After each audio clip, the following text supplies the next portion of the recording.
Ini adalah hasil pengamatan saya selama mengamati perjalanan dari pesulap merah.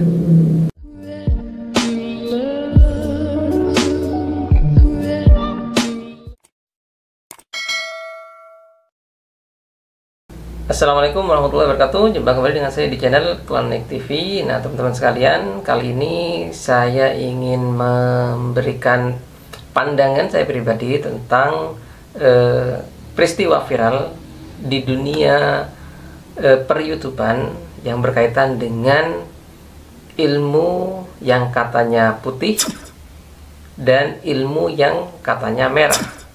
Nah, di sini saya akan membahasnya dari segi ilmu yang menurut saya abu-abu. Kenapa pesulap merah Mas Marcel Radival itu sangat berani sekali membongkar trik dari para dukun, khususnya atau tepatnya dukun yang berkedok agama, yang menggunakan agama untuk menipu orang, untuk meraup keuntungan duniawi, dan juga menggunakan trik-trik sulap dalam menjalankan aksinya. Ada 5 poin yang saya pelajari dari Mas Marcel atau Mas pesulap merah ini. Kenapa dia sangat berani, jor-joran, terang-terangan membongkar kedok para dukun, khususnya dukun palsu atau dukun yang berkedok agama. Jadi dalam pandangan saya, dalam pembacaan saya, dalam pengamatan saya selama menonton video-video dari Mas Marcel atau Mas pesulap merah, saya menemukan 5 hal yang menjadi kekuatan dari Mas Marcel ini, sehingga dia sangat berani, sangat terang-terangan, sangat terbuka membongkar kedok-kedok para dukun palsu ataupun dukun yang berkedok agama, dan juga menantang mereka dengan alasan pembuktian secara ilmiah. Apakah kelima hal itu? Berikut saya bahas satu persatu.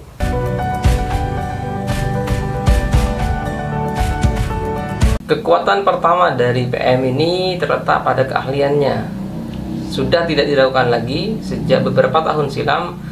Mas Marcel ini, Mas PM ini itu sudah menekuni dunia magic atau sulap.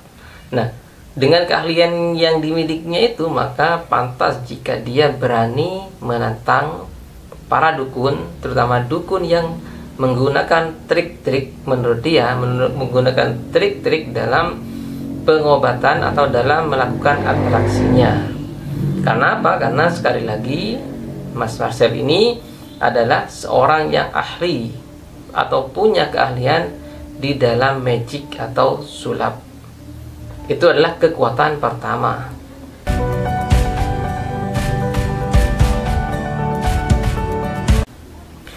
Kemudian dengan berbekal kekuatan pertama itu, apa yang diketahui, apa yang dimiliki oleh Mas pesulap merah ini itu sama dengan apa yang dilakukan oleh para dukun.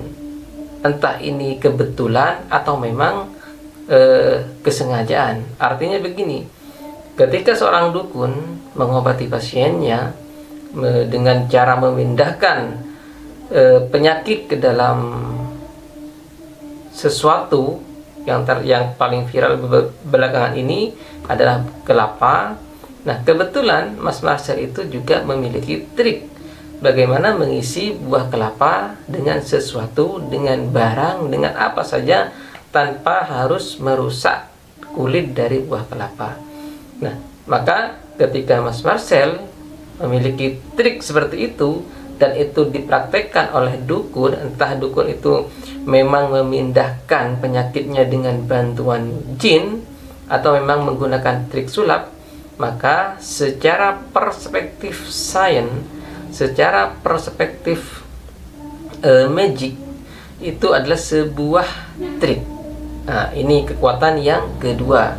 Contoh lain, ketika praktek dukun yang berkedok agama dibongkar oleh Mas Marcel dalam hal misalnya keris petir, yang paling fenomenal juga keris petir.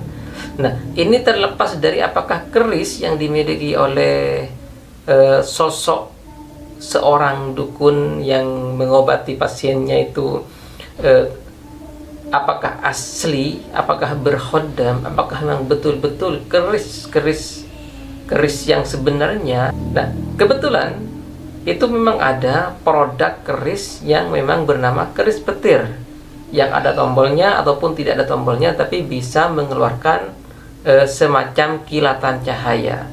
Nah, karena sudah ada secara sains, tentu saja yang akan diakui itu adalah apa yang dapat dilihat oleh mata indera. Ini adalah salah satu perspektif di era modern di mana manusia lebih menggunakan indera atau akal dibandingkan dengan hal-hal yang gaib, yang bersifat mistik.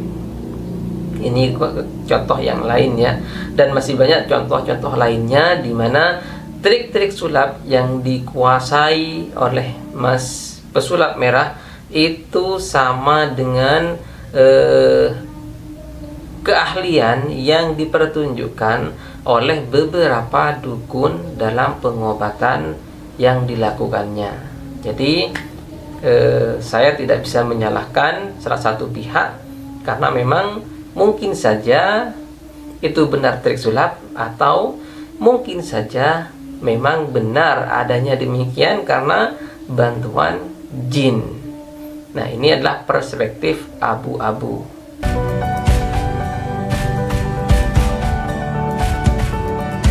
Santet itu cuma ada 2 metode, racun dan psikologi. Psikologi ini ancaman. Nah, yang metode goib itu nggak pernah ada.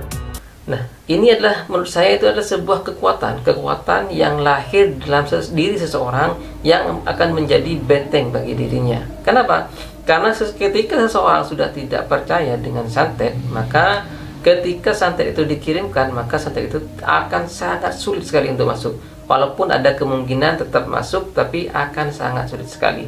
Kenapa? Karena menurut perspektif abu-abu ini, santet itu cara kerjanya itu dikirimkan oleh seorang yang memiliki ilmu katanya hitam, dengan bantuan katanya sosok astral, gaib, jin. Nah, ada yang namanya jin sihir. Maka ketika jin sihir ini dikirim kepada orang yang tidak percaya dengan santet, itu akan sangat susah untuk masuk. Apalagi orang tersebut memiliki iman yang sangat kuat kepada Allah Subhanahu wa taala, memiliki bertawakal penuh kepada Allah Subhanahu wa taala, dan termasuk orang yang taat dalam beribadah. Maka akan sangat sulit sekali untuk bisa menyantet orang tersebut. Mekanismenya sederhana.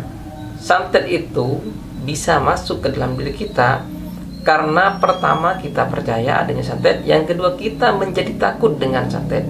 Nah, ketakutan ini, rasa ketakutan di dalam hati ini, itu adalah jalan bagi jin sihir untuk masuk ke dalam tubuh kita, sehingga kita pun akan terkena yang namanya santet atau sihir.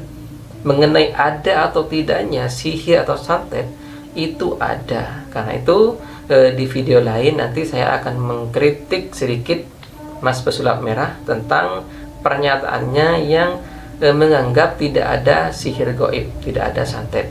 Santet itu cuma ada 2 metode, racun dan psikologi. Psikologi ini ancaman. Nah, yang metode goib itu nggak pernah ada. Nah, itu adalah kekuatan ketiga. Jadi tidak percaya pada santet itu menjadi salah satu kekuatan dari Mas Marcel Larival. Kenapa dia sangat berani terang-terangan menantang para dukun, terutama dukun yang berkedok agama atau dukun palsu.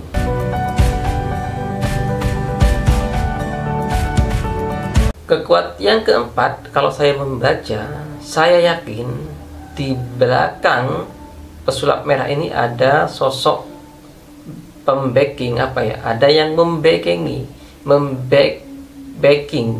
ya, itu sangat kuat sekali. Sehingga dengan adanya backing yang kuat, maka Mas Marcel ini sangat berani membongkar trik-trik ataupun menantang para dukun.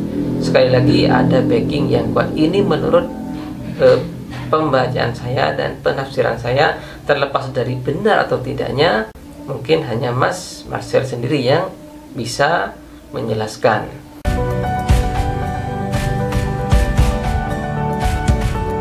Kekuatan lain dari Mas Marcel itu terletak pada gaya berpikir yang digunakan, perspektif yang digunakan, yaitu perspektif sains, perspektif magic, menggunakan akal, fakta atau kenyataan.